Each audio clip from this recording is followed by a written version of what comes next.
நம்முடைய கர்த்தராகிய இயேசு கிறிஸ்துவினாலும் உங்களுக்கு கிருபையும் சமாதானமும் உண்டாவதாக. இந்த நாளிலும் தேவனுடைய வார்த்தையை பகிர்ந்து கொள்ளும்படியாக அவர் பாராட்டின பெரிதான கிருபைகளுக்காக அவரை நன்றியுள்ள இருதயத்தோடு கூட துதிக்கிறேன். எத்தனை பேர் உண்மையிலே இந்த மாலை வேளையில சந்தோஷமா இருக்கிறீங்க? ஆமென். கர்த்தருக்குள் சந்தோஷமா இருப்பதே நம்முடைய பலன் என்று வேதம் சொல்லுகிறது. ஆகினால் சத்தியங்களை நம்ம எப்படிதான் கேட்கணும்? சந்தோஷமாய் கேட்க வேண்டும். சரி, இன்றைக்கு நம்ம தியானிக்க இருக்கிற தேவ செய்தியினுடைய தலைப்பு என்னன்னா, அன்னை மரியாளும் அன்பான சீஷனும். அன்னை மரியாளும் அன்பான சீஷன். அன்பான சீஷன்னா யாருங்க? யோவான், அப்போஸ்தலன் ஆகிய யோவான். இவங்க ரெண்டு பேரையும் ஒரு இடத்துல பார்க்கலாம். எந்த இடத்துல? சிலுவையில். மோஸ்ட்லி இந்த தவக்காலங்கள் சொல்கிறாங்களே, இந்த லென் டேஸில் 7 வார்த்தையை தியானிக்கும் போது இந்த காரியத்தெல்லாம் பேசுறது வழக்கம். அதன் அடிப்படையில் இது இல்லாமல் கடந்த முறை நான் இந்த காரியத்தை குறித்து பேசினேன். எங்கள் கூடுகையில் பேசும்போது நிறைய வெளிப்பாடுகளை கர்த்தர் கொடுத்தார். இந்த மரியாளுக்கும் அப்போஸ்தலனாகிய யோவானும் அவர்களை இயேசு கிறிஸ்து என்ன பண்ணுறாரு? அங்கே சேர்க்கிறார், ஒன்றாக இணைக்கிறார். ஸோ ஏன் இந்த ஒரு விஷயத்தை இயேசு செய்தார் அப்படின்னு அந்த கோணத்தில் யோசிக்கும் போது சில வெளிப்பாடுகள்லாம் கிடச்சிது. அந்த வெளிப்பாடெல்லாம் வச்சு அப்படியே பார்க்கும்போது நமக்கு இது ஒரு சத்தியத்தை தேவன் என்ன பண்ணுறாரு? கற்றுக் கொடுக்குறார். ஏன்னா இயேசு பேசின ஒரு வார்த்தை கூட என்ன கிடையாது, ஒரு அனாயாசமான வார்த்தைகள் கிடையாது. எல்லாத்துலேயும் ஒரு ஆவிக்குரிய அர்த்தமோ ஒரு ஆழமோ நமக்கு போதனை இருக்கும். அதில் நமக்கு சில சத்தியங்களை இயேசு கற்றுக் கொடுக்கிறார். ஸோ அந்த வசனத்தை கூட வாசித்தலாம். யோவான் 19ஆம் அதிகாரம் 26-27. யோவான் 19ஆம் அதிகாரம் 26-27. அப்பொழுது இயேசு தம்முடைய தாயையும் அருகே நின்ற தமக்கு அன்பாயிருந்த சீஷனையும் கண்டு தம்முடைய தாயை நோக்கி ஸ்திரீயே அதோ உன் மகன் என்றார். மகன் என்றார். பின்பு அந்த சீஷனை நோக்கி அதோ உன் தாய் என்றார். அந்நேரம் முதல் அந்த சீஷன் அவளை தன்னிடமாய் ஏற்றுக்கொண்டான். அந்த சீஷன் என்ன பண்ணாரா? தன்னிடமாய் ஏற்றுக்கொண்டார். சிலர் என்ன சொல்றாங்கன்னா, இது சேர்க்கப்பட்ட வசனம் அப்படின்னு சொல்றாங்க. ஆனா சரித்திரத்தை புரட்டி பார்க்கும்போது மரியாளுள் கடைசி நாட்கள்ல யார் கூட தான் இருந்திருக்கிறாங்க? அப்போஸ்தலனாகிய யோவான் கூட தான் எபேசு பட்டணத்துல வாழ்ந்து அங்கதான் மரித்திருக்கிறாங்க. அதற்குரிய வரலாற்று சான்றுகள் எல்லாம் இருக்கு. அதனால இது சேர்க்கப்பட்டதா சேர்க்கப்படாததான்றதை விட்டுட்டு இந்த இடத்துல சொல்லப்பட்ட அந்த காரியத்தை மாத்திரம் வச்சு நம்ம தியானிக்கலாம். இப்போ இயேசு சிலுவையில தொங்கும் போது மரியாளை பத்தி என்ன சொல்றாரு? ஸ்திரீயே இதோவும் மகன். யார சொல்றாரு? யோவானை சொல்றாரு. யோவானை பார்த்து என்ன சொன்னாரு? இதோவும் தாயின்னு சொன்னார். இப்போ நல்லா கவனிக்கணும். இயேசு கிறிஸ்து மரியாளை அங்க ஒப்பு கொடுக்கிறாரு. அது யாரு? ஒரு பிள்ளை கிட்ட ஒப்பு கொடுக்கிறாரு. இப்ப கேள்வி என்னன்னா, மரியாளுக்கு எத்தனை பிள்ளைங்க? பிள்ளைங்களே இல்லாம இருந்தாங்களா? மரியாளுக்கு பிள்ளைகள் இருந்தாங்க. எத்தனை பிள்ளைங்க இருந்தாங்க? 2. சரி, வசனம் வாசலாம். மார்க் 6ஆம் அதிகாரம் 3வது வசனம். மார்க் 6:3. இவன் தச்சன் அல்லவா? இவன் தச்சன் அல்லவா? இயேசு கிறிஸ்து அவங்க சொந்த ஊர்ல பேசும்போது சொல்றாங்க, இவன் தச்சன் அல்லவா?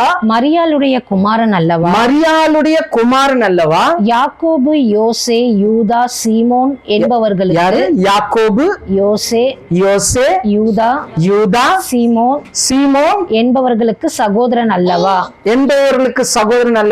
இவன் சகோதரிகளும் இவனுடைய சகோதரிகளும் இங்கே நம்மிடத்தில் இருக்கிறார்கள் அல்லவா என்று சொல்லி அவரை குறித்து இடரல் அடைந்தாங்க. அப்போ எத்தனை ஆண் மக்கள் இருந்திருக்கிறாங்க மரியாளுக்கு?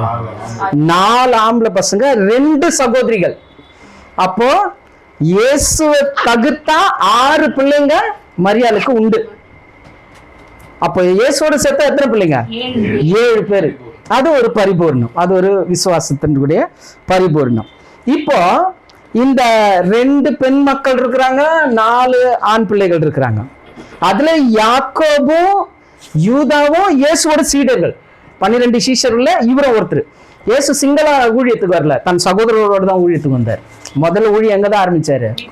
வீட்டுல தான் ஆரம்பிச்சாரு. வீட்டுல ஆரம்பிச்சுதான் 2 சகோதரர்களோட வரும்போது மத்த 10 பேர் அவர் கூட்டி சேர்க்குதை நம்ம வேதத்துல பார்க்க முடியும். இப்போ ஆல்ரெடி 4 ஆம்பளை பிள்ளைங்க இருக்கிறாங்க, 2 பெண் மக்கள் இருக்கிறாங்க. இவங்க கிட்ட ஒப்பு கொடுக்காதவர் யாருக்கிட்ட ஒப்பு கொடுக்குறாரு? யோவான் கையில ஒப்பு கொடுக்குறாரு. ஏன் ஒப்பு கொடுக்கணும்?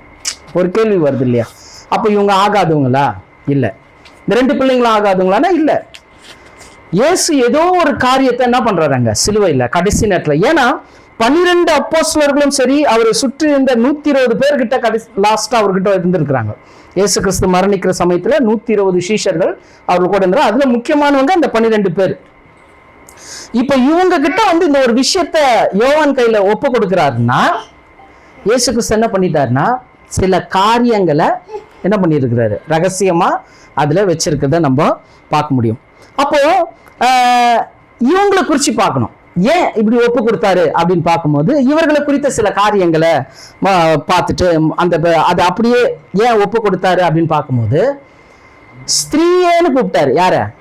தாய ஸ்திரீயேன்னு கூப்பிட்டாரு. ஆக்சுவலா ஸ்திரீன்றது எதுக்கு நிழலா இருக்குது பைபிள்ல? சபைக்கு, நமக்கு, ஆலயத்துக்கு, நமக்கு விசுவாசிகளுக்கு நிழலா இருப்பது ஸ்திரீ. அப்போ யோவான் அப்படின்னா என்ன அர்த்தம்? யாஹ்வே ஹனான் சொல்லுவாங்க. யாஹானான் அப்படின்னா யாவே கிரேஷியஸ் அப்படின்னு அர்த்தம். யெகோவாவின் கிருபைன்னு அர்த்தம். யோவான்னா யெகோவாவின் கிருபை. இப்போ யெகோவாவின் கிருபை யோவானுக்கு எதுக்கு நம்ம நிழலா எடுக்கிறோம்னா, யெகோவாவின் தேவனுடைய கிருபைக்கு நிழலா எடுக்கிறோம். மரியாதை எடுத்தீங்கன்னா, மரியாளுக்கு அர்த்தம் பாத்தீங்கன்னா 4 அர்த்தம் இருக்குது. மரியாளுக்கு 4 அர்த்தம் இருக்குது. முதலாவது அர்த்தம் என்னன்னா பிட்டர்னஸ், அதாவது கசப்பு வாழ்வுன்னு அர்த்தம். கசப்பு வாழ்வு அப்படின்னு அர்த்தம். அது அப்படியே நம்மளுடைய வாழ்க்கையில மிங்கிள் பண்ணும்போது, இந்த உலகத்துல இருக்கக்கூடிய பாவ அழுக்குகள்ல நம்மள என்ன பண்ணியிருக்கிறோம்? ஒரு கசப்பான ஒரு வாழ்க்கை வாழ்ந்திருக்கிறோம். மரியாதை சபைக்கு நிழலாகவும், யோவான தேவனுடைய கிருபைக்கு நிழலாகவும் பார்க்க போறோம். இப்போ புரியுதுங்களா? இது ரெண்டுத்தையும் ஒப்பிட்டு நம்ம சில காரியங்களை பார்க்க போறோம். ஸோ மரியாளுடைய பேருக்கு அர்த்தம் முதல்ல பிட்டர்னஸ், கசப்பு வாழ்வு. அப்படியே நம்முடைய ஆரம்ப வாழ்க்கை கூட எப்படிதான் இருக்குது? ஒரு கசப்பு. கிறிஸ்து இல்லாத ஒரு வாழ்க்கை ஒரு கசப்பான ஒரு வாழ்க்கை. ஏன்னா அவருடைய வசனம் என்னவா இருக்குதான்? தேனிலும் மதுரமா இருக்குது. அப்போ சத்தியம் இல்லாத வாழ்க்கை எப்படிதான் இருக்கும்? கசப்பா தான் இருக்கும். ரெண்டாவது ஒண்ணு பாத்தீங்கன்னா எக்ஸால்டட் ஒன்னு அர்த்தம், அதாவது உயர்ந்தவள் அப்படின்னு அர்த்தம். மரியாதை என்ன அர்த்தம்? உயர்ந்தவள் அப்படின்னு அர்த்தம். இப்போ இந்த கசப்பான வாழ்க்கையில இருக்கக்கூடிய நம்மை, பாவிகளா இருந்த நம்மை தேவன் குமாரனை கொண்டு நம்மள என்னவா மாத்தினாரு? நீதிமானாக மாத்தினார். ஸோ உயர்ந்தவள் அப்படின்னும் போது நம்மளுடைய தரத்தை கூட என்ன பண்ணியிருக்கிறாரு? உயர்த்து வச்சிருக்கிறார். மூணாவது beloved by God, தேவ அன்புக்குரியவள், தேவனுடைய அன்புக்கு உரியவள் மரியாள்னு அர்த்தம். அப்படியே யோவான் 1:12 நம்மளுக்கு என்ன சொல்லுது?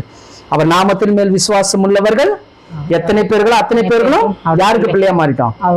தேவனுடைய பிள்ளையாக மாறிவிட்டோம் அப்படின்றத அங்க நம்ம தெளிவா புரிஞ்சுக்கலாம். கடைசி 4வது அர்த்தம் என்னன்னா த லைட் ஆஃப் சீன் அர்த்தம், கலங்கரை விளக்குன்னு அர்த்தம். மரியம்னா 4 அர்த்தங்கள் வருது. கலங்கரை விளக்குன்னு அர்த்தம். அப்படியே இயேசு நம்மளை பார்த்து என்ன சொன்னாரு? நீங்கள் இந்த உலகிற்கு என்னவா இருக்கிறீங்க? ஒளியாய் இருக்கிறீங்க. அப்போ கசப்பு என்கின்ற பாவ வாழ்க்கையில வாழ்ந்த நம்மை உயர்ந்தவள் என்ற நீதிமானாய் நம்மை மாற்றி, தேவனுடைய அன்புக்குரிய தேவனுடைய பிள்ளையாக மாற்றி இந்த உலகிற்கு ஒளியாக நம்மை வைத்திருக்கிறார். எத்தனை பேருக்கு புரியுது? ஸோ மரியாள் என்ற பெயருக்கு இந்த 4 அர்த்தமும் நம்முடைய சபைக்கு என்னவா இருக்குதுங்க? ஒரு சரியான ஒரு பொறுத்துக அப்படின்ற மாதிரி பொருந்துச்சு. இன்னொரு ஒரு ஒப்புமைன்னு சொல்லுவாங்க. இப்போ யோவானை எதுக்கு ஒப்பிடுறோம்? யெகோவாவின் கிருபை. மரியாதையா எதுக்கு ஒப்பிடுறோம்? சபைக்கு ஒப்பிடுறோம். இப்போ இந்த இருவருக்கும் நம்ம கம்பேர் பண்ணி பார்த்தோம்னா சில ஒற்றுமைகள் இருக்கணும். சும்மா ஏதோ ஒன்று எடுத்து பேசக்கூடாது. சிலர்லாம் அப்படிதான் எங்கேயோ ஒன்று எடுத்துட்டு அவங்க ஜாயின் பண்ணுவாங்க. அப்படி பண்ணக்கூடாது. சத்தியத்தில் ஒரு வார்த்தையை கூட்டவும் கூடாது, குறைக்கவும் கூடாது. அப்படி கூட்டினா குறைச்சா பிரச்சனை நமக்கு தான். யாருக்கு? பேசுறவருக்கு. அதனால தான் ஜோடி இல்லாம இராது. எந்த சத்தியமும் ஜோடி இல்லாம இராது. அப்போ ஒரு ஒப்புமை பார்க்கணும். மரியாளுக்கும் யோவானுக்கும் ரெண்டு பேரையும் நம்ம இணைச்சு பார்க்குறோம்னா, சபைக்கும் தேவனுடைய கிருபைக்கும் நம்ம இணைச்சு பார்க்குறோம்னா சில ஒப்புமைகள் ரெண்டு பேருக்கும் பொருந்தணும். அதுல முதல் ஒற்றுமை என்னன்னா, இயேசு கிறிஸ்துவின் முதல் வருகைய தூதுவன் மரியாளுக்கு அறிவிச்சானா? என்ன பண்ணாரு? தூதன் வந்து என்ன சொன்னாரு? உன்னிடத்திலிருந்து உலக ரட்சகர் வருவாரு, ஒரு குமாரன் பிறப்பாரு, அவருக்கு இயேசுன்னு பெயர். அப்ப இயேசு கிறிஸ்துனுடைய முதல் வருகைய தூதுவன் என்ன பண்ணிருக்கிறார்? மரியாளுக்கு அறிவிச்சிருக்கிறார்.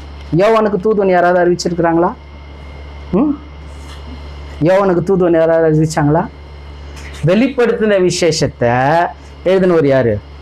அப்போஸ்தலனாகிய யோவான். இப்போ இந்த யோவானுக்கு யார் வந்து அறிவிச்சா? இயேசு தம்முடைய தூதனை அனுப்பி அறிவிச்சா இரண்டாம் வருகைய. அப்போ முதல் வருகைக்கு தூதன் மூலமாக சத்தியம் யாருக்கு அறிவிக்கப்பட்டது? மரியாளுக்கு அறிவிக்கப்பட்டது. இயேசு கிறிஸ்துவின் இரண்டாம் வருகைய தூதன் மூலமாக யாருக்கு அறிவிக்கப்பட்டது?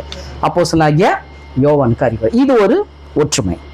இரண்டாவது ஒரு ஒற்றுமை என்னன்னா, இயேசுவை மார்போடு அணைத்துக் கொள்ளுகிற ஒரு தொட்டு பழகும் உறவு. இயேசுவை மார்போடு அணைத்துக் கொள்கிற ஒரு தொட்டு பழகும் உறவு மரியாளுக்கு இருந்தது. ஏன்னா அவங்க யாரு? தாய்.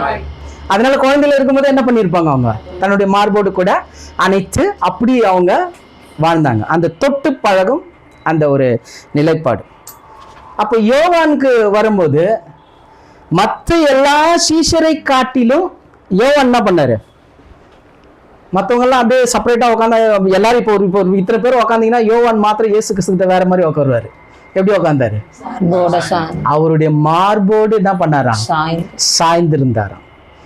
ஏன் மார்போடு சாய்ந்திருந்தார் அப்படின்னு ஒரு சின்ன ஒரு ஆராய்ச்சி தகவலை படிக்கும்போது யோவானுக்கு மிகப்பெரிய வெளிப்பாடு என்னன்னா, இவர் தேவனுடைய குமாரன். இயேசுவை தேவனுடைய வார்த்தைன்னு டிக்ளேர் பண்ணது யாருன்னா அப்போஸ்தலனாகிய யோவான் தான். நீங்க யோவான் புஸ்தகத்தை வாசித்தாலும் சரி, 1 யோவான், 2 யோவான், 3 யோவான் அந்த புஸ்தகத்தை வாசித்தாலும் சரி, ஏன் வெளிப்படுத்தின விசேஷத்தை வாசித்தாலும் இதெல்லாம் அவர் எழுதுனது, அப்போஸ்தலனாகிய யோவான் எழுதுனது. அதுல எல்லாம் நீங்க படிச்சீங்கன்னா ஓப்பன் ஸ்டேட்மெண்ட் கொடுத்தது யாருன்னா, யெகோவா தேவனுடைய வார்த்தை யெஷுவா, இயேசு அப்படின்றத சொல்லியிருக்கார். அதனால இவர் பரிசுத்தாவினால் என்ன பண்ணியிருக்கிறாரு? உற்பவித்திருக்கிறார். இவர் தேவனுடைய வார்த்தைன்றதுனால மற்ற எல்லா சீஷரை விட இந்த யோவான் மாத்திரம் எப்பவுமே இயேசு கிறிஸ்துனுடைய மார்பிள சாஞ்சு அவருடைய ஹார்ட் பீட்டை கேட்பாராம். இயேசு கிறிஸ்துனுடைய அந்த இறுதிய சத்தத்தை என்ன பண்ணுவாராம்? காது வச்சு கேட்கிற அவருக்கு ஒரு தனி பிரியம் சொல்லிட்டு அவரை குறித்த சில சரித்திர காரியங்கள் நமக்கு கற்றுக் கொடுக்கிறது. அப்போ மரியாள் மார்போடு அணைத்து தொட்டு பழகுற அந்த உரிமை இயேசு மரியாளுக்கு கொடுத்தாரு. அதே மாதிரி மார்போடு சாய்கிற அந்த தொட்டு பழகுற உரிமை யாருக்கு இயேசு கொடுத்தாருன்னா அப்போஸ்தலனாகிய யோவானுக்கு கொடுத்தார். கடைசியில நீங்க பாத்தீங்கன்னா இயேசு கிறிஸ்துவின் மரணம் வரைக்கும் அவரை பின்பற்றி வந்தது யாருன்னா யாருதான்? சிலுவையில யார்தான் நின்னா முன்னாடி? யோவானும் மரியாளும். மகதலேனால் மரியாளும், ரெண்டாவது மரியாளுடைய சகோதரி இருந்தாங்க. அதுல நம்ம 2 பேர் எடுத்துக்கிட்டோம்னா அப்போஸ்தலனாகிய யோவானும் மரியாளும் இயேசு கிறிஸ்துனுடைய மரணம் வரைக்கும் என்ன பண்ணிருக்கிறாங்க? முன்னாடி நின்று இருக்காங்க. மற்றவங்க என்ன ஆயிட்டாங்க? ஓடி ஒழிஞ்சுக்கிட்டாங்க. எந்த சீசனுமே இல்லை. இயேசு கிறிஸ்துக்கு மரணிக்கிற அந்த ஆணி அடிக்கிற அந்த இடத்துல எந்த சீசனுமே இல்லை. சில சகோதரிகள் தூரத்துல நின்றார்கள் இருக்கு. அது யாருன்னு கூட பைபிள்ல இல்லை. ஆனா அவர் மரணத்துக்கு முன்னாடி நின்னது அப்போஸ்தலனாகிய யோவானும் அன்னை மரியாளும் அங்க இருந்ததை நம்ம பார்க்கிறோம். ஸோ இந்த ஒப்புமை இந்த 2 பேருக்கும் என்ன இருக்குதுங்க? சில இந்த 3 சாட்சிகள், 1, 2 சாட்சி வாக்கினால் காரியம் என்ன பண்ணோம்? நிலை வரப்படும். அப்ப நான் 3 சாட்சி சொல்லிக்கிறேன். அப்ப நம்ம என்ன பண்ணலாம்? இத மரியாளை சபைக்கும் யோவானை தேவனுடைய கிருபைக்கும் நம்ம ஒப்பிட்டு பார்க்க தாராளமாக பார்க்கலாம். சரி, இப்போ இந்த தேவ கிருபையை பெற்ற மரியாள் அவங்களுடைய ஆவிக்குரிய வளர்ச்சியை பார்க்கணும்.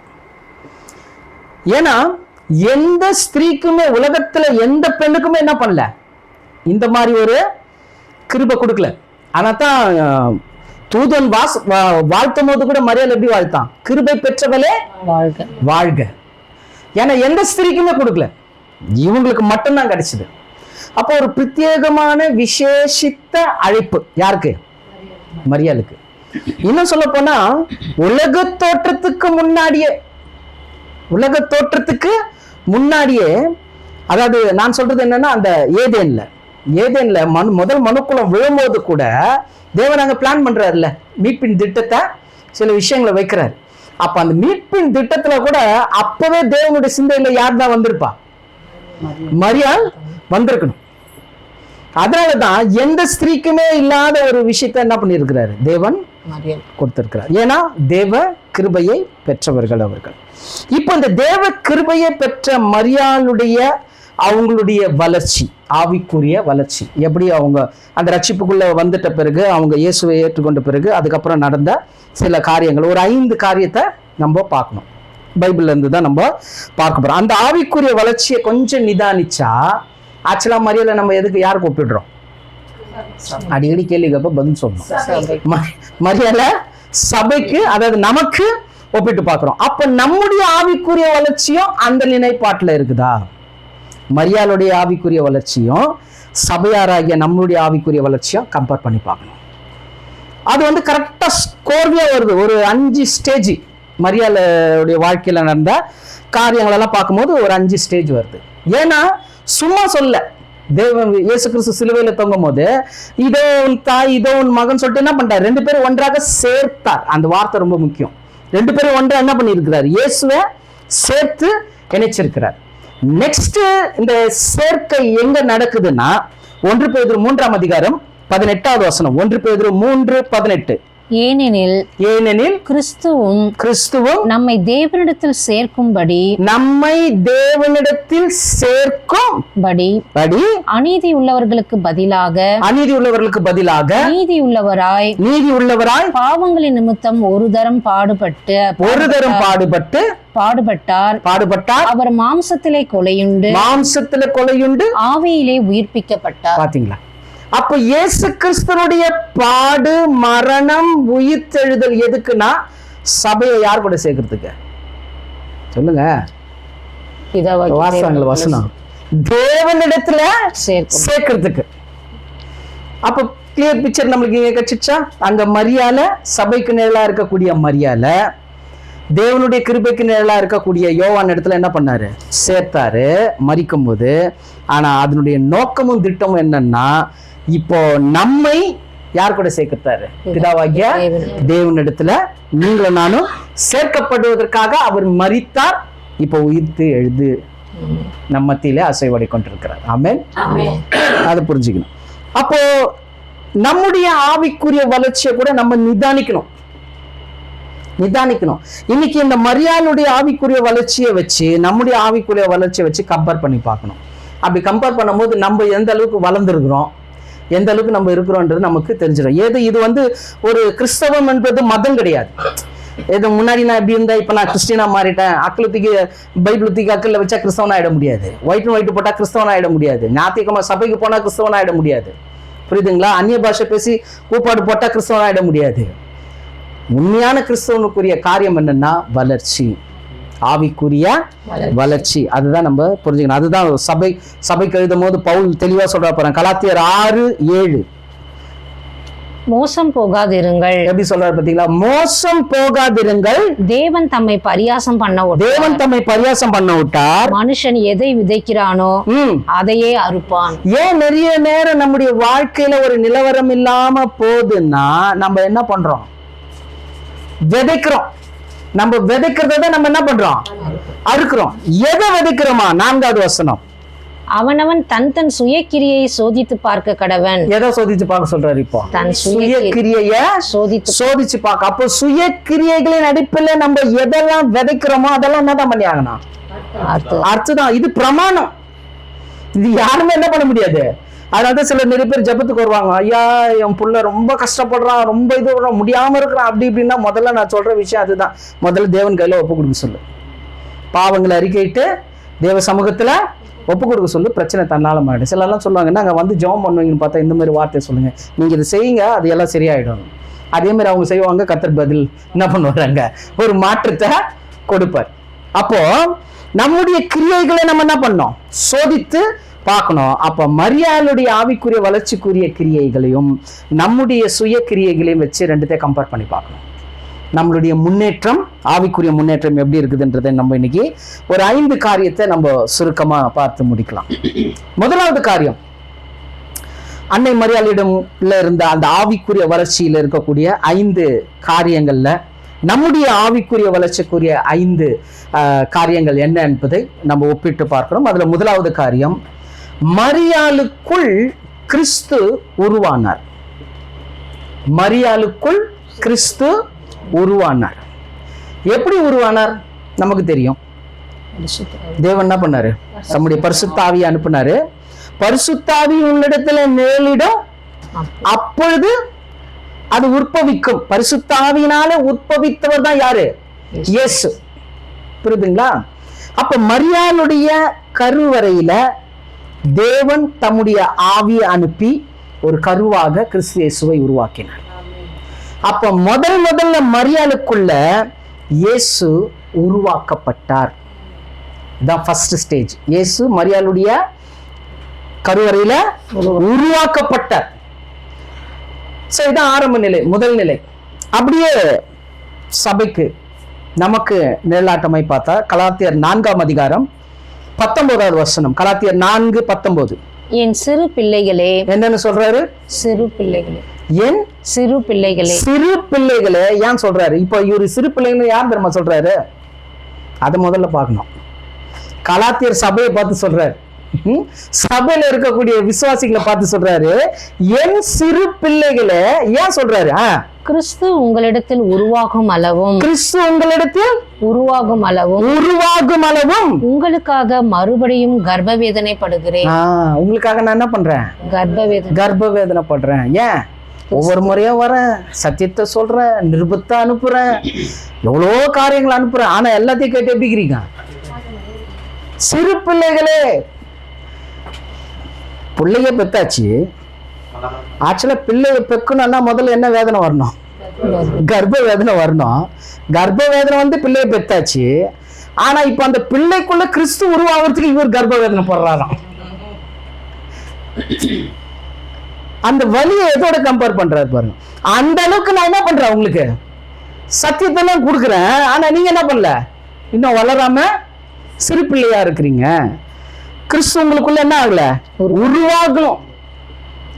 அந்த கிறிஸ்து அது இன்னொரு மொழிபெயர்ப்புல ரொம்ப அருமையாவது, உங்களுக்குள் உருவான கிறிஸ்து முழுமை அடையலன்றார். உங்களுக்குள் உருவான கிறிஸ்து முழுமை அடையல. இயேசுவை ஏற்றுக்கொண்டோம். நான் கிறிஸ்தவன், நான் கிறிஸ்தவன், எல்லாரும் சொல்றேன் நான் கிறிஸ்தவன், நான் கிறிஸ்தவன். நீங்க யாருங்க? நான் கிறிஸ்தவங்க அப்படின்றோம். ஆனா நமக்குள்ள அந்த உருவாகிற கிறிஸ்து முழுமை அடைஞ்சாரா அப்படின்னா அது என்னவாதான் இருக்குது? கேள்விக்குரியாதான் இருக்கு. அப்ப கிறிஸ்துவுக்குரிய ஆரம்பம் முதல்ல எங்க வரணும்? நமக்குள்ள வரணும். நமக்குள்ள வரணும். அப்புறம் 1 கொரிந்தியர் 4ஆம் அதிகாரம் 14, 15, 16. 1 கொரிந்தியர் 4ஆம் அதிகாரம் 14, 15, 16. உங்களை வெட்கப்படுத்தும்படிக்கு நான் இவைகளை எழுதவில்லை. எப்படி சொல்றாரு பாருங்க. உங்களை வெட்கப்படுத்தணும்னு நான் உங்களுக்கு இதை எழுதல, நீங்கள் எனக்கு பிரியமான பிள்ளைகள் என்று. மறுபடியும் சொல்றாரு. இந்த இடத்துல சொல்லும்போது கொரிந்தியருக்கு சொல்லும்போது என்ன சொல்றாரு?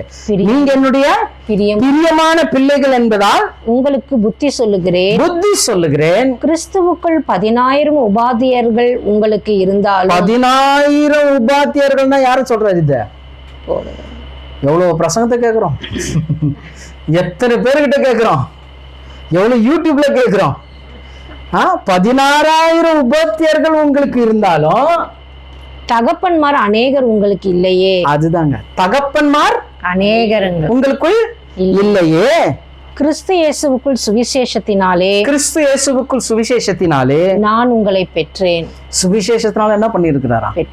பெற்று இருக்கிறாரா. நம்ம எப்படி இருக்கிறோம் அப்படின்னா சுவிசேஷத்துல தான் இருக்கிறோம். சுவிசேஷத்துல இருந்து தான் வெளியில வந்திருக்கிறோம். புரியுதுங்களா? சுவிசேஷத்துல இருந்து தான் வெளியில வந்திருக்கிறோம். 16 முடிச்சிட்டீங்களா? ஆகையால் என்னை பின்பற்றுகிறவர்கள் ஆகுங்கள் என்று உங்களுக்கு புத்தி சொல்லுகிறேன். இவ்வளவு சொல்லிட்டு கடைசியில் என்ன தெரியுமா சொல்றாரு? என்னை பின்பற்றுன்றார். அப்போ நீங்க பிரியமான பிள்ளைகளை போல கிறிஸ்துவுக்குரிய ஆரம்பம் உங்களுக்குள்ள இருக்கணும். கிறிஸ்து உருவாகணும். அந்த முழுமை அடையிறதுனா என்னன்னா, அந்த ஆரம்பம் உங்களுக்குள்ள இருக்கணும்னா என்னை பின்பற்று அப்படின்னு சொல்லிட்டு, என்னை போல நான் எப்படி நடந்தனோ அந்த மாதிரி நீங்களும் என்ன பண்ணுங்க, நடந்து கொள்ளுங்கள்னு யார் சொல்றா? பவுல் சொல்றாரு. அப்படி என்னத்தை நடந்தாரு அப்படின்றத மேல இருக்க 12-13 வசனத்தை வாசிங்க. 12-13 அதுல கிளியரா இருக்கு பாருங்க. எங்கள் கைகளினாலே வேலை செய்து பாடுபடுகிறோம். யார் சொல்றா? பவுல் சொல்றாரு. என்னை பின்பற்றுங்கள் சொல்லிட்டு இந்த விஷயத்த சொல்றாரு. வேலை செய்து பாடுபடுகிறோம். ஆமா, ஊழியக்காரனுக்கு வேலை முக்கியம். வையப்பட்டு ஆசீர்வதிக்கப்படுகிறோம்.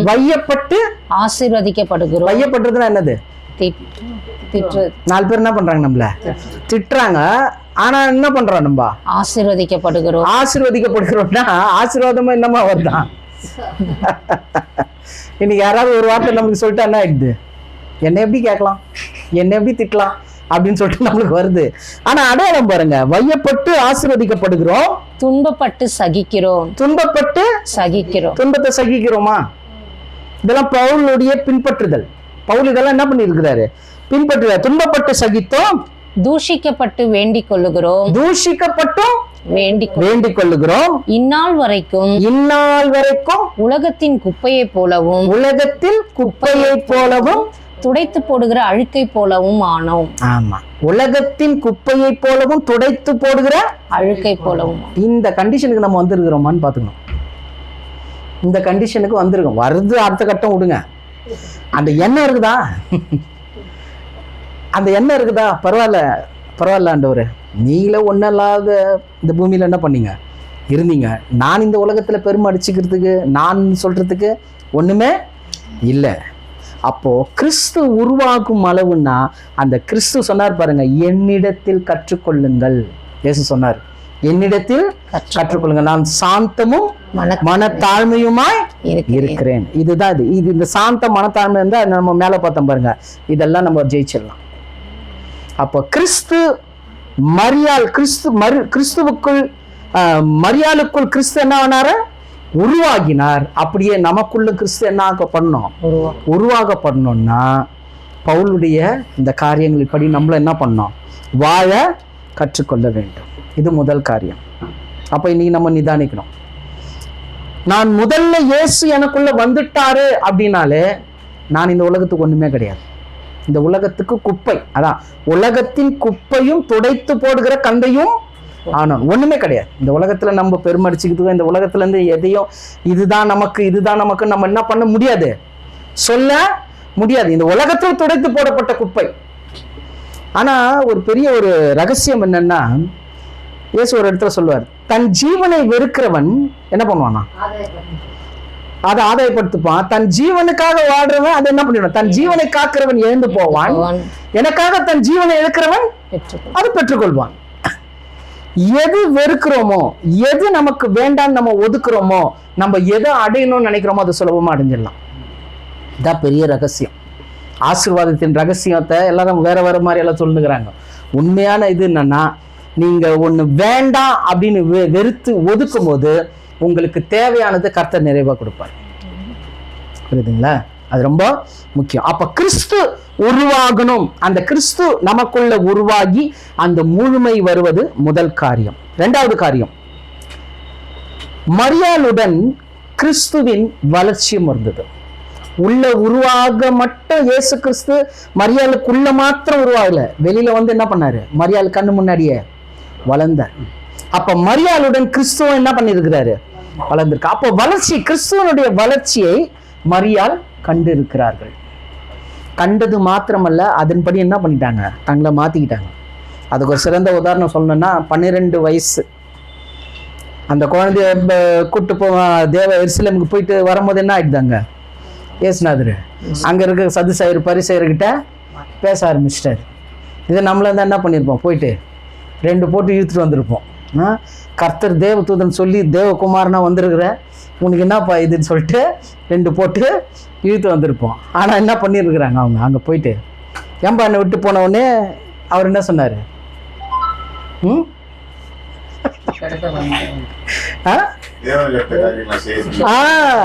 தேவனுக்கு அடுத்த காரியங்களை நான் செய்ய வேண்டியதாயிற்றேன்றாரு.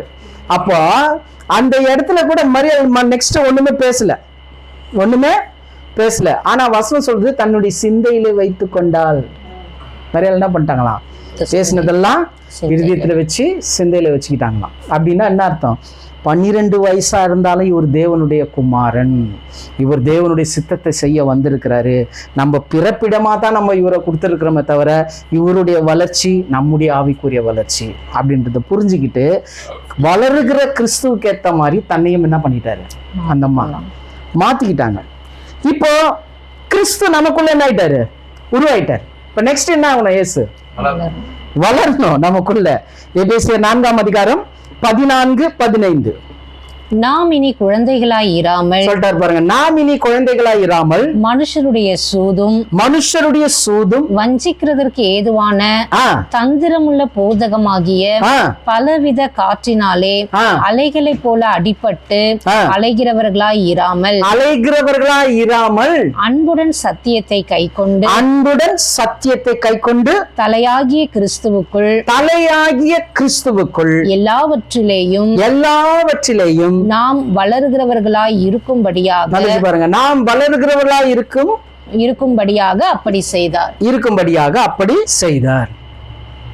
இப்போ மரியாளுடன் கிறிஸ்துவனுடைய வளர்ச்சி எப்படி இருந்ததோ அப்படியே சபையாராகிய நமக்குள்ள கூட என்ன இருக்கணும்? கிறிஸ்துவுக்குரிய வளர்ச்சி இருக்கணும். அந்த வளர்ச்சி என்னன்னா தலையாகிய கிறிஸ்துவின் எல்லாவற்றிலும் வளர்கிறவர்களா இருக்கணுமா.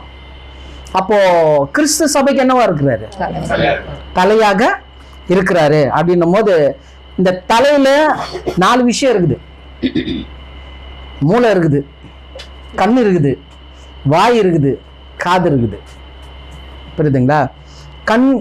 மூளை என்னும் போது என்னது? சிந்தனை. அப்போ என்னுடைய சிந்தனை போயிட்டு தலையாகிய கிறிஸ்துவனும் போது யாரோட சிந்தனை வரணும்? கிறிஸ்துவின் சிந்தனை. புரியுதுங்களா? கிறிஸ்துவின் சிந்தனை வரணும். 2வது பார்வை என்னும் போது கிறிஸ்துவனுடைய பார்வை, பேச்சு கிறிஸ்துவின் பேச்சு, கேட்கறது கூட என்னது? ஆமா. அதனாலதான் இயேசு அடிக்கடி சொல்லுவார், காதுள்ளவன். ஏன் அப்பனா காது இல்லாம உட்காந்துக்கிறாங்கன்னு அர்த்தமா? இல்ல, காதுள்ளவன் கேட்கணும்னா எது கேட்கணுமோ அதை மட்டும் தான் கேட்கணும். சிலர் எங்கேயோ ஏதோ சொல்லியிருப்பாங்க, யார சொன்ன, என்னையா சொன்ன, நம்ம வரிஞ்சு கேட்டுன்னு வருவோம். புரியுதா? காதுள்ளவன் கேட்கிறவன். அப்ப இந்த காது கூட கிறிஸ்துவனுடைய காதாக மாறணும். இதுதான் வளர்ச்சி. அதனால்தான் பவுல் இன்னொரு இடத்துல சொல்றாரு பாருங்களா, 1 கொரிந்தியர் 14:20 வசனம். 1 கொரிந்தியர் 14:20.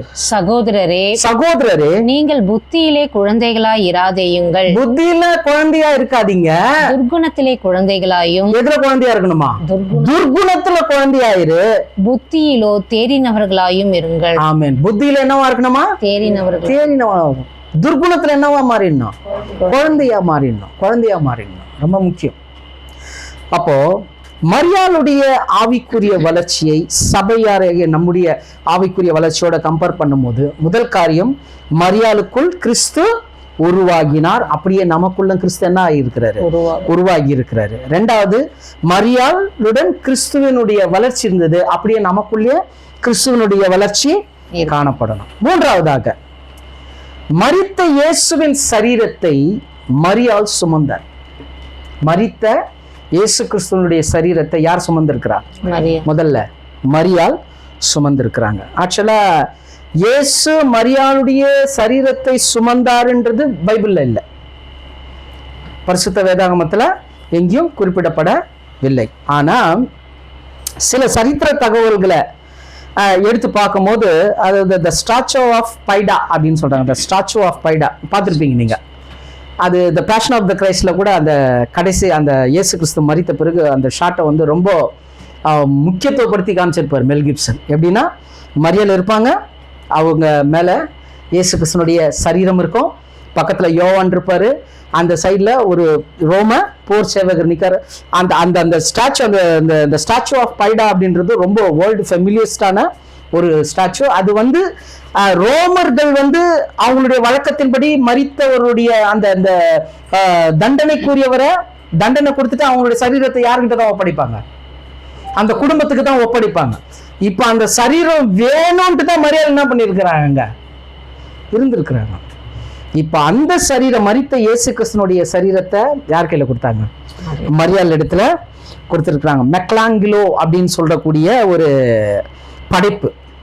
இந்த மெக்லாங்கிலோன்றவர் அவர் ஒரு சரித்திர புஸ்தகத்தை எழுதியிருக்கிறாரு. அதுல இந்த விஷயத்தெல்லாம் அவர் பண்ணியிருக்கிறாரு. அது மாத்திரம் இல்ல, த ரோமன் டிவோஷனல் இமேஜ் அப்படின்னு ரோம அரசர் என்ன பண்ணியிருக்கிறாரு, கான்ஸ்டன்டைன் டி நோபல்ன்றவர் ஒரு டிக்ளரேஷன் கொடுத்துருக்காரு. என்னன்னா, தேவனை டிவோட் பண்ணும் போது, மெடிடேஷன் பண்ணும் போது இந்த ஸ்டாச்சு என்ன பண்ணலாம், முன்னாடி வச்சுக்கலாம். எப்படி கிறிஸ்து மரியாள் சுமந்தாங்களோ அப்படி ஒவ்வொரு கிறிஸ்தவனும் என்ன பண்ணோம், இந்த மரித்த இயேசு கிறிஸ்துவை சுமக்கணும். அது இயேசு கிறிஸ்துவோடைய மரணம் ரொம்ப முக்கியத்துவமாக ரோமர்களால போற்றப்பட்டது. ஆனாதான் பவுல் கூட ஒரு இடத்துல சொல்வாரு, கிறிஸ்துவை பற்றிய சிலுவை மரணத்தை அறிகிறதுக்கு மட்டுமே வேற ஒன்றிற்கும் நான் என்ன பண்ணல, வரல.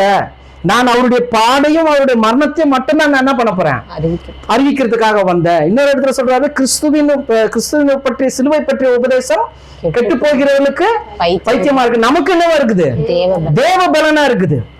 அப்போ அந்த முக்கியத்துவம் ரொம்ப முக்கியம். இயேசு மரித்த பிறகு அவருடைய சரீரத்தை அவருடைய தாயாராகிய அந்த ரோமன் கவர்மெண்ட் வழங்கி இருக்கிறதுக்கு நிறைய சான்றுகள் இருக்கு. இதெல்லாம் நீங்க போய் நெட்ல போய் தட்டினீங்கனாலே நிறைய விஷயம் வந்துடும். இப்போ அந்த ஸ்டாச்சு நீங்க எல்லா கண்ட்ரிலையும் பார்க்கலாம். எல்லா ரோமன் கத்தோலிக்கா காரியங்களை பார்க்க, நம்மளுக்கு உருவ வழிபாடு தவிர்க்கப்பட்டதுனால சிலுவை வைக்கிறது பெரிய விஷயமாகுது இன்னைக்கு சர்ச்சில். அப்போ எதுவுமே நம்ம என்ன பண்ணல, பார்க்கல.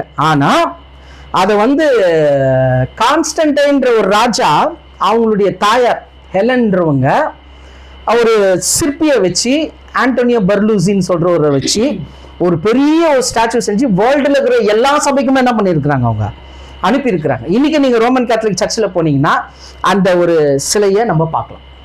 மரியாளுடைய மடியில யார் இருப்பா, இயேசு கிறிஸ்து இருக்கிறத பார்க்கலாம். ஏன்னா அது சரித்திரத்துல நடந்ததுனால அந்த ஒரு விஷயத்தை வச்சு நம்ம தேவனை அந்த அந்த அந்த அவங்களுடைய வழிபாட்டுக்கு ரொம்ப முக்கியத்துவமா வாய்ந்ததுன்னு சொல்லிட்டு அதை அவங்க கடைபிடிக்கிறாங்க.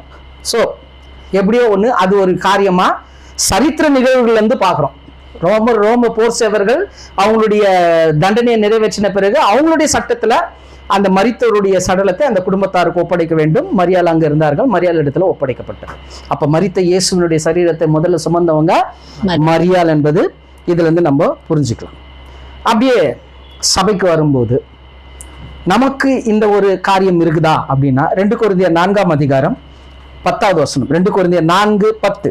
கர்த்தராகிய இயேசுவினுடைய ஜீவனும், கர்த்தராகிய இயேசு கிறிஸ்துவினுடைய ஜீவனும் எங்கள் சரீரத்தில் விளங்கும்படிக்கு இயேசுவின் மரணத்தை எப்பொழுதும் எங்கள் சரீரத்தில் சுமந்து திரிகிறோம். ஆமென். எப்போது எங்கள் சரீரத்தில் சுமந்து திரிகிறோம். இப்போ அங்க மரித்த இயேசுவின் சரீரத்தை மரியாள் தன்னுடைய சரீரத்துல சுமந்தார்கள். இப்போ இயேசு கிறிஸ்துவனுடைய ஜீவனையும் அவருடைய மரணத்தையும் இப்ப யாருடைய சரீரத்துல சுமக்கணும், நம்ம சரீரத்துல சுமக்கணும். அதை எப்படி சுமக்க முடியும் அப்படின்னு பாத்தீங்கன்னா, முதல்ல மரணத்தை நம்ம என்ன பண்ணணும், சுமக்கணும். இயேசு கிறிஸ்துவனுடைய மரணத்தை நம்ம சுமக்கணுமா? எப்படி சுமக்க முடியும்? கலாத்தியர் 5ஆம் அதிகாரம் 24வது வசனம். கலாத்தியர் 5:24. கிறிஸ்துவினுடையவர்கள் தங்கள் மாம்சத்தையும் அதன் ஆசை இச்சைகளையும் சிலுவையில் அறைந்திருக்கிறார்கள். எத்தனை பேர் ஆமென் சொல்றீங்க? இப்போ நம்முடைய ஆசை, நம்முடைய இச்சை எங்க போயிடுச்சுப்பா? சிலுவையில போயிடுச்சுன்னா அப்போ இயேசு கிறிஸ்துவினுடைய மரணத்தை நம்ம என்ன பண்ணிட்டோம், சுமக்கிறோம்.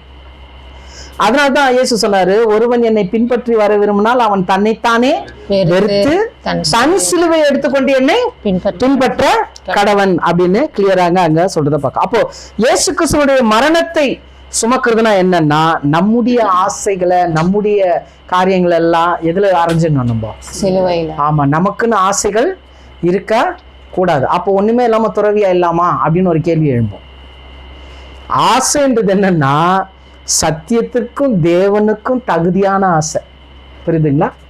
நம்ம முன்னேற்றத்தை விரும்புறோம், அது தவறு கிடையாது. ஆனா அந்த முன்னேற்றத்தை எதுக்கு நம்ம பயன்படுத்துறோம், நம்ம எதுக்காக செய்யறோம், இதெல்லாம் நம்ம என்ன பண்ணோம், யோசிக்கணும். அப்போ ஆசைகள் என்பது ஓகே, நான் முன்னேறணும் அப்படின்றது ஓகே, அதுக்கு தேவன் நம்மளுக்கு என்ன பண்றாரு? கிருபை கொடுக்குறாரு. ஆனா தேவையில்லாத இந்த மாம்ச இச்சைகள் அது என்னன்னு நமக்கே தெரியும். இதெல்லாம் தேவனுக்கு விரோதமான சில ஆசைகள், அதெல்லாம் நமக்குள்ள இருக்க கூடாது. அதெல்லாம் எங்க நம்ம கிறிஸ்தவர்கள் எங்க அறிஞ்சிட்டாங்களாம்? சிலுவையில. ஆமா, ஆல்ரெடி மரித்தவன் மறுபடியும் ஜீவனாய் வர்றதுக்கு வாய்ப்பு இல்லை. அதே போல நம்முடைய பாவ காரியங்களெல்லாம் நம்ம அறிஞ்சிட்டா மறுபடியும் நம்ம என்ன பண்ண முடியாது, அதை எடுத்துக்கொள்ள முடியாது.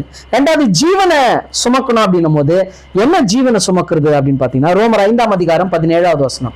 ரோமர் 5:17. அல்லாமலும் ஒருவனுடைய மீறுதலினாலே அந்த ஒருவன் மூலமாய் மரணம் ஆண்டு கொண்டிருக்க கிருபையின் பரிபூரணத்தையும் நீதியாகிய ஈவின்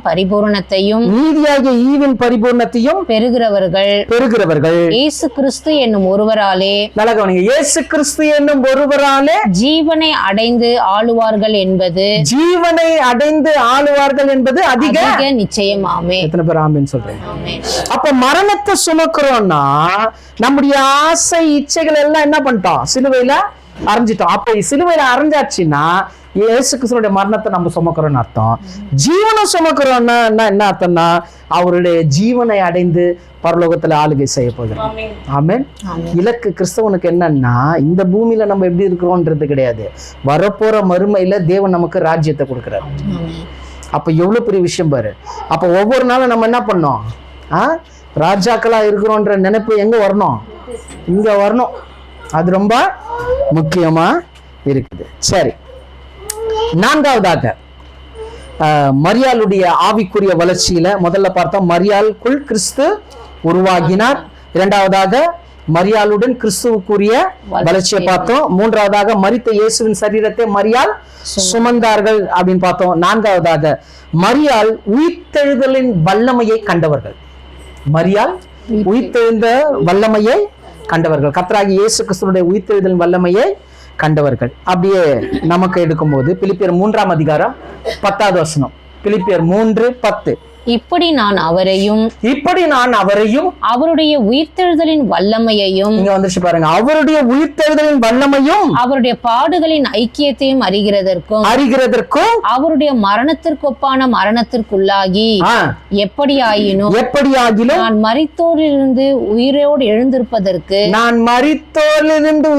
எழுந்திருப்பதற்கு தகுதியாக இருக்கும்படிக்கும். அப்ப உயிர்த்தெழுதலின் வல்லமைய சபை கூட என்ன பண்ணிருக்குது? கண்டிருக்குது. ஏன்னா அந்த நம்பிக்கை எப்படி இருக்குதுன்னா, மரித்தனா நம்ம என்ன பண்ணுவோம்? மரித்தால நம்ம என்ன பண்ணுவோம்? உயிரோடு கூட எழும்புவோம். இதுதான் கிறிஸ்தவத்துல இருக்கக்கூடிய மிகப்பெரிய நம்பிக்கை. அதனால்தான் மரியாள் உயிர்த்தெழுத வல்லமையை கண்டவர். அப்படியே சபையும் உயிர்த்தெழுதலுக்குரிய நம்பிக்கையை உடையதா இருக்குது. மரணம் என்பது மனிதனுக்கு முடிவல்ல, அதுல இருந்து ஒரு புதிய ஆரம்பத்தை நம்ம பார்க்கணும். கிறிஸ்தவ வாழ்க்கையை என்னை பொறுத்த வரைக்கும் கேட்டிங்கன்னா, கிறிஸ்தவத்துக்குரிய முழுமையான ஒரு பரிசுத்த ஜீவியம் எப்போ ஸ்டார்ட் ஆகுதுன்னா செத்த பிறகு தான். இப்போ செத்த பிறகு ஸ்டார்ட் ஆகிற வாழ்க்கைக்கு இந்த பூமியில நம்ம இப்போ ப்ராக்டிஸ்ல இருக்கிறோம். புரியுதுங்களா? செத்த பிறகு வாழக்கூடிய அந்த பரிசுத்த வாழ்க்கைக்கு இந்த பூமியில நம்ம என்ன பண்ணிட்டு இருக்கிறோம்? பயிற்சியில் இருக்கிறோம். அதனால தான் பயிற்சினாலே முயற்சி செய்கிற ஞானோந்திரிய உள்ளவர்களுக்கே தகுந்த வசனம் இருக்குது. இந்த பயிற்சினால முயற்சி ரொம்ப முக்கியம். அப்போ ஆசைகளை வெறுக்கிறது, காரியங்களை, கோபம், தேவையில்லாத வெறுப்பு, கசப்பு எல்லாத்தையும் என்ன பண்ணுறது? செய்ய வேண்டியது ரொம்ப முக்கியமாக இருக்குது. ஏன்னா நம்மளுடைய இலக்கு ரொம்ப பெருசாக இருக்குது. எபேசியர் 1ஆம் அதிகாரம் 19வது வசனம். எபேசியர் 1:19. தாம் கிறிஸ்துவை மரித்தோரிலிருந்து எழுப்பி அவரிடத்தில் நடப்பித்த, நல்ல கவனிங்க, இது அடிக்கடி நம்ம பார்த்த ஒரு வசனம் தான். இயேசுவை மரித்தோரிலிருந்து எழுப்பி அவரிடத்தில் நடப்பித்த தமது பலத்த சத்துவத்தின் வல்லமையின்படியே விசுவாசிக்கிறவர்களாகிய நம்மிடத்திலே காண்பிக்கும் தம்முடைய வல்லமையின் மகா மேன்மையான. நல்ல கவனிங்க, போதும். அதாவது இயேசுவை மரித்தோரிலிருந்து எழுப்பி அவரிடத்தில் நடப்பித்த மகா வல்லமையின் சத்துவத்தை அவரை விசுவாசிக்கிறவர்களாகிய நம்மிடத்தில் காண்பிக்கும் பொருட்டு. அப்போ இயேசுவை உயிரோடு கூட எழுப்பி, பிதாவாகிய தேவன் இயேசுவை உயிரோடு கூட எழுப்பி அவர்கிட்ட என்ன நடத்தினாரோ அதே நடக்கைய அவரை விசுவாசிக்கிற நம்மிடத்துல நடக்க போகிறோம். நம்மிடத்துல நடப்பிக்க போறாராம். அப்போ இயேசு கிறிஸ்துனுடைய ஊழியம் எத்தனை வருஷம்? 3 வருஷம். 3 வருஷம் அவர் உயிரோடு இருக்கும்போது. ஆமா, இயேசு கிறிஸ்துனுடைய ஊழியம் பூமியில இருக்கும்போது 3 வருஷம். ஆனா இப்ப பரலோகத்துல கூட அவர் என்னதான் பண்ணிட்டு இருக்கிறாரு? ஊழியம் தான் செஞ்சிருக்கிறாரு. மத்தியஸ்தனா இருக்கிறாரு, மகா பிரதான ஆசாரியரா இருக்கிறாரு, மணவாளனா வரப்போறாரு. எத்தனை பேர் ஆமீன் சொல்லுங்க? இப்ப இந்த 3 ஊழியத்தையும் மரித்து உயிர்த்த இந்த இயேசுவின் இடத்துல தேவன் நடப்பித்தது. இப்ப இதை அவர் விசுவாசிக்கிறவர்களாகிய நம்மிடத்தில் காண்பிக்கும். ஏன்னா இந்த பூமியில யார் மத்தியஸ்தரா இருக்கணும்? நம்ம பிரதான ஆசாரி அங்க இருக்கிறாருன்னா ஆசாரிக்கு கீழே யார் இருப்பா? பிரதான ஆசாரிக்கு கீழே யார் இருப்பா? ஆசாரியர்கள். 3வது அவர் மணவாளன், நம்ம சபை மணவாட்டி. புரியுதுங்களா? அப்போ இதுதான் மரியாள் உயிர்த்தெழுதலின் வல்லமையை கண்டார்னா நம்ம இயேசு கிறிஸ்துவோட உயிர்த்தெழுதல் வல்லமையை கண்டிருக்கிறோம். இன்னைக்கு மத்தியஸ்தனாகிய நம்ம ஆண்டவராகிய இயேசு கிறிஸ்து இருக்கிறார், மணவாளனாக இருக்கிறார், அவர் மகா பிரதான ஆசிரியராக இருக்கிறார். அதே போல பரலோகத்துக்குரிய செயல்பாடு இந்த பூமியில காட்டுறது யாருன்னா நம்ம தான். நம்மள மத்தியஸ்தனா இருக்கணும். யாருக்கு? உலகத்தா இருக்கு. உலகத்துல இருக்கக்கூடிய ஜனங்களுக்கு பரலோகத்துக்கும் மத்தியஸ்தர் இந்த உலகத்துல யாருன்னா நம்ம தான். செய்யறோமா? ஆசாரியரா இருக்கிறோமா? பரலோகத்துக்குரிய காரியத்தை உலகத்தாருக்கு காண்பிக்கிற ஆசாரியர்கள் நம்ம தான். அதில் மாத்திரம் இல்லை, நம்ம மணவாளனுக்கு மணவாட்டி ஆவறது மாத்திரம் இல்லை, அநேகர மணவாட்டியா மாத்துறதும் நம்ம தான். நான் மணவாட்டி, என் கூட என்ன பண்ணோம் வரணும். இதுதான் இலக்கு. இதுக்கு தான் நம்ம அழைக்கப்பட்டிருக்கிறோம். இதுக்கு தான் நம்ம கிறிஸ்தவங்களா இருக்கிறோம்.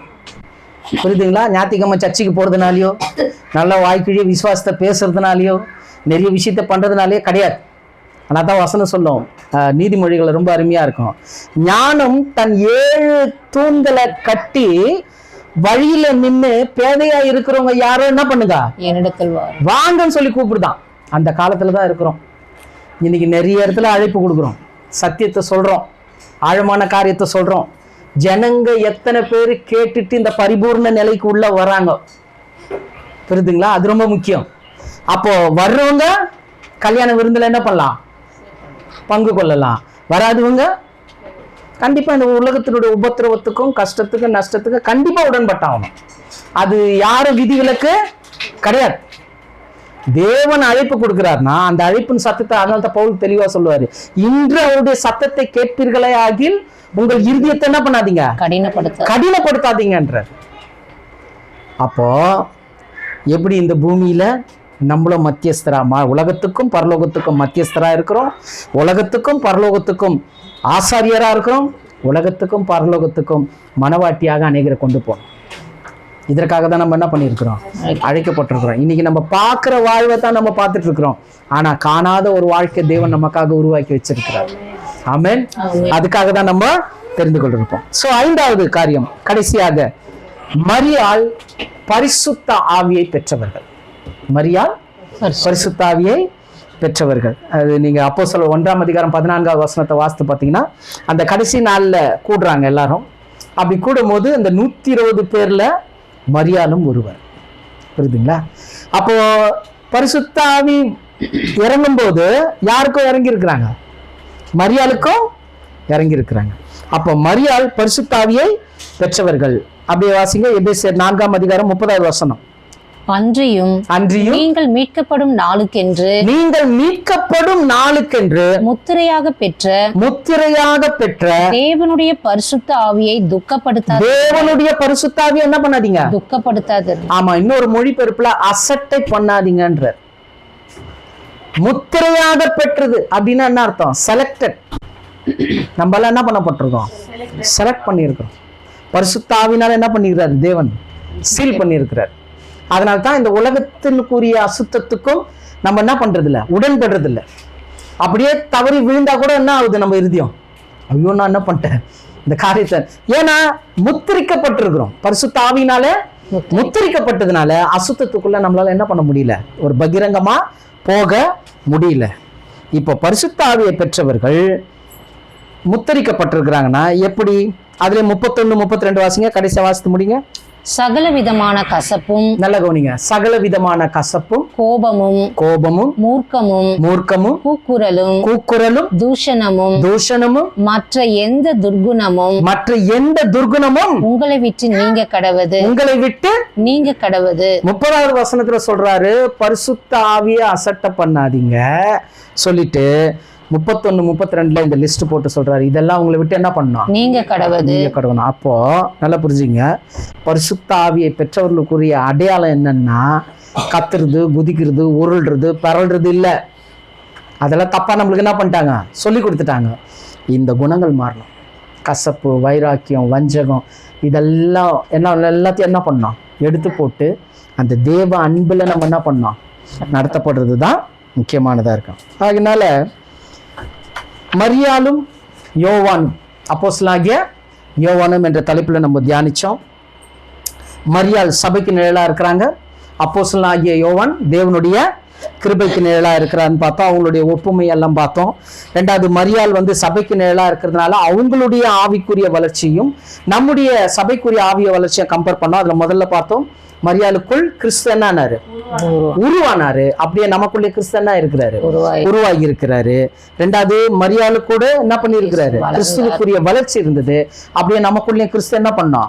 வளரணும். மூன்றாவது, மரித்த இயேசுவின் சரீரத்தை சுமந்தாங்க. அப்படியே நாமும் கிறிஸ்துவின் ஜீவனையும் அவருடைய மரணத்தையும் சுமக்கிறவர்களா இருக்கணும். நான்காவது, மரியாள் உயிர்த்தெழுதல் வல்லமையை கண்டவர்கள். அப்படியே நமக்குள்ள உயிர்த்தெழுதல் வல்லமை இருக்குது. ஐந்தாவதாக, மரியாள் பரிசுத்த ஆவியை பெற்றவர்கள், நாமும் பரிசுத்த ஆவியால் முத்தரிக்கப்பட்டவர்கள். கரங்களை உயர்த்தி எத்தனை பேர் ஆமென் சொல்றீங்க? ஆமென். கடைசியா பாத்தீங்கன்னா, இந்த மரியாள், யோவான் இவங்க 2 பேருக்குள்ள இருக்கக்கூடிய 4வது ஒரு ஒற்றுமை, கடைசி ஒற்றுமை என்னன்னா, இயேசு கிறிஸ்துவோட 12 அப்போஸ்தலர்களை எடுத்துக்கிட்டாலும் ஒருத்தர் போயிட்டாரு. யார் போயிட்டாரு? யூதாஸ் போயிட்டாரு. யூதாஸ் பதில் யார் அங்க வந்தா? மத்தியாசுன்னுவாங்க. ஆனா மத்தியாஸ் கிடையாது. ஏன்னா இவங்களுடைய வழக்கம் என்னன்னா, சீட்டு குலுக்கி போடுறது. அதே மாதிரி தான் என்ன பண்ணியிருக்கிறாரு பேதுரு, சீட்டு குலுக்கி போடும். அது ஒரு வழக்கம். சீட்டு மடியிலே போடப்படும், காரிய சித்தியோ கர்த்தரால் வரும். அதுல இருந்து செலக்ட் பண்ணுவாங்க. ஆனா 12 அப்போஸ்தலர்களை யார் தான் செலக்ட் பண்ணாரு? இயேசு தான் செலக்ட் பண்ணாரு. அப்ப மத்தியாசின் பேர்ல சீட்டு விழுந்தாலும் மத்தியாசு குறித்த வரலாறு இல்லை. ஆனா அந்த இடத்துல நம்ம யாரை எடுக்கிறோம்னா, இயேசுவை மறுபடியும் அழைச்ச கடைசி அப்போஸ்தலன் யாரு? அப்போஸ்தலனாகிய பவுல். சோ இந்த 12 அப்போஸ்தலர்களுடைய வாழ்க்கையை எடுத்துட்டீங்கன்னா, 11 அப்போஸ்தலர்களுடைய வாழ்க்கையெல்லாம் ரத்த சாட்சியா மரிச்சாங்க. ரத்த சாட்சியா மரிச்சாங்கன்னா கொடூரமான மரணம். அந்த லிஸ்ட்ல எடுத்தீங்கன்னா, அப்போஸ்தலனாகிய யோவானும் அன்னை மரியாளுடைய மரணம் தான் சமாதானமான மரணம். ரொம்ப வருஷம் வாழ்ந்து எபேசு பட்டணத்துல முதல்ல மரியாள் மரித்திருக்கிறாங்க. அதுக்கப்புறம் லாங் கேப்க்கு அப்புறம் அப்போஸ்தலனாகிய யோவான் என்ன பண்ணியிருக்கிறாரு? நெடுநாள் வாழ்ந்து சமாதானமா மரிச்சிருக்கிறாங்க. யாரையும் உங்களை வெட்டலை கொள்ளலை. ஆனா யோவானுக்கு நிறைய டிஸ்டர்ப் பண்ணாங்க. அவர் என்ன குப்பரையில போட்டுதான் ஒரு சரித்திரம் சொல்லுது, பத்ம தீவுல போட்டாங்க. ஆனா பத்ம தீவுல இருந்து என்ன பண்ணிட்டாரு? வெளியில வந்தாரு. சும்மா வரல, வெளிப்படுத்தின புஸ்தகத்தோட வெளியே வந்துட்டாரு.